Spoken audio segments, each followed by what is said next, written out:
एक दफा का जिक्र है कि एक गांव में छोटा लड़का चिंटू रहता था। वो एक गरीब खानदान से ताल्लुक रखता था।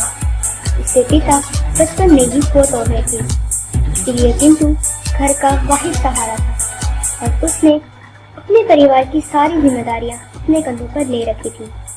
वो जंगल से लकड़ियां काटकर बेचकर अपना घर चलाया करता था। वो सारे पैसे अपनी माँ को लाकर दे देता। एक दिन उसकी माँ ने चिंटू से कहा, बेटा, ये पैसे तो बहुत थोड़े हैं। मैं बहुत बीमार हूँ। अगर थोड़े पैसे और मिल जाते तो मैं अपनी दवाई ले लेती। माँ की ये बात सुनकर चिंटू को बहुत दुख हुआ और वो सोच में पड़ गया कि क्या करे।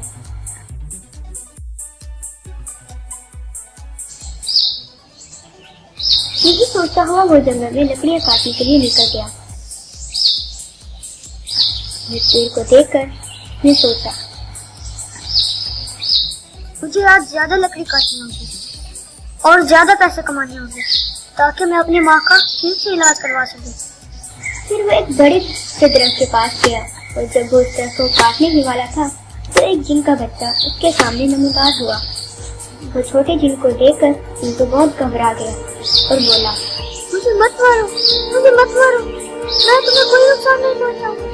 डरो मत बच्चे, मैं तुझे कुछ नहीं कहूँगा, मगर इन पेड़ों को काटना बहुत गलत है। जिन के बच्चे का दोस्ताना रवैया देखकर चिंटू को कुछ हौसला हुआ और वो बोला, जिन भैया, मैं भी इन दरख्तों को खुशी से नहीं काटता।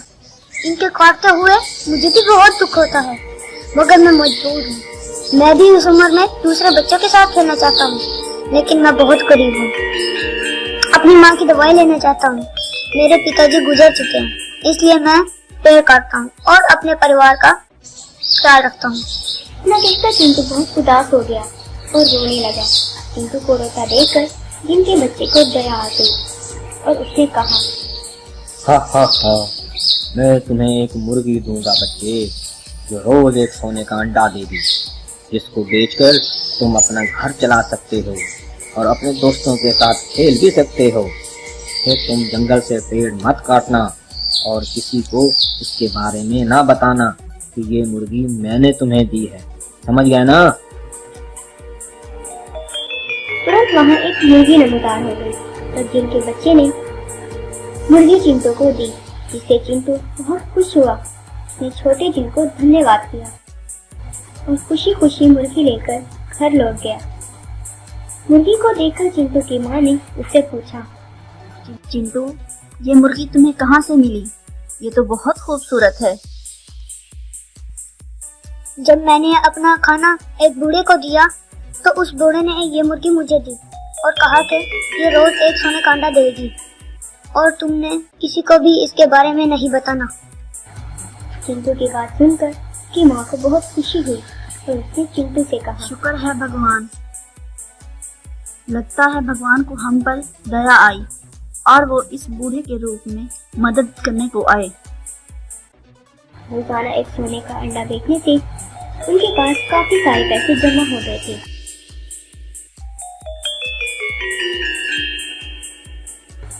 इस तरह उन्होंने एक बड़ा घर बनवाया। चिंटू की माँ को दवाइयाँ मिलने से वो अब बिल्कुल ठीक हो गई थी।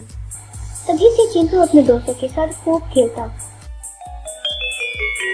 एक दिन चिंटू ने एक छोटे जिन के बच्चे के बारे में सोचा, जिसने उसे मुर्गी दी थी।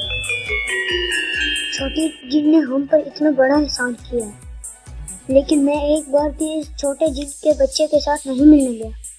मुझे छोटे जिन को मिलने जाना चाहिए। ये सोचकर वो अपनी माँ के पास गया और उससे कहा, माँ, जैसे घी से हलवा तैयार करो, मैंने अपने एक दोस्त के पास जाना है। ठीक है, मैं अभी तैयार कर देती हूँ। अगले दिन चिंटू हलवा लेकर जंगल में गया। जब वो उस पेड़ की तरफ चला जहाँ वो छोटा जिन रह रहा था, तो उसने देखा वो छोटा जिन दरख्त के पास बंधा हुआ है और एक जादूगर उस पर मंत्र कर रहा है। उसे देखकर चिंटू को बहुत दुख हुआ और उसने सोचा कि मुझे किसी भी तरह छोटे जिन को उस जादूगर से निजात दिलाना होगी और वो कोई तरकीब सोचने लगा।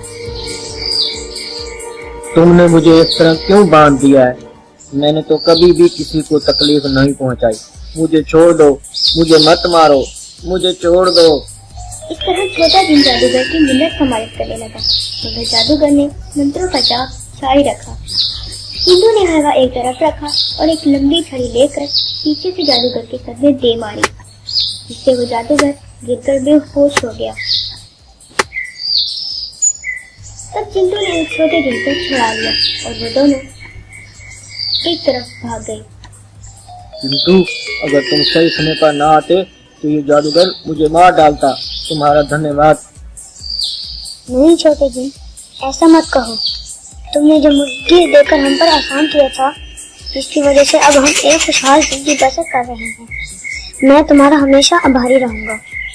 मैं बस तुम्हें देखने आया था और तुम्हारे लिए हलवा भी लाया हूँ। इतना कहकर चिंटू ने छोटे जिन को हलवा दिया, जिसे खाकर छोटा जिन बहुत खुश हुआ। चिंटू ने फिर से छोटे जिन को धन्यवाद किया और वहां से चला गया। इसलिए तो कहते हैं कि अगर हम किसी का भला करते हैं तो कोई और किसी रूप में हमारा भी भला करता है। Thanks for watching friends. कैसी लगी आपको आज की हमारी ये कहानी? मज़ीद इस तरह की वीडियोस देखने के लिए हमारे चैनल सुंदर स्नूर कार्टून नेटवर्क को सब्सक्राइब करें और साथ ही बेल आइकन को भी प्रेस करें, जिससे आपको नई वीडियो का नोटिफिकेशन मिल जाएगा।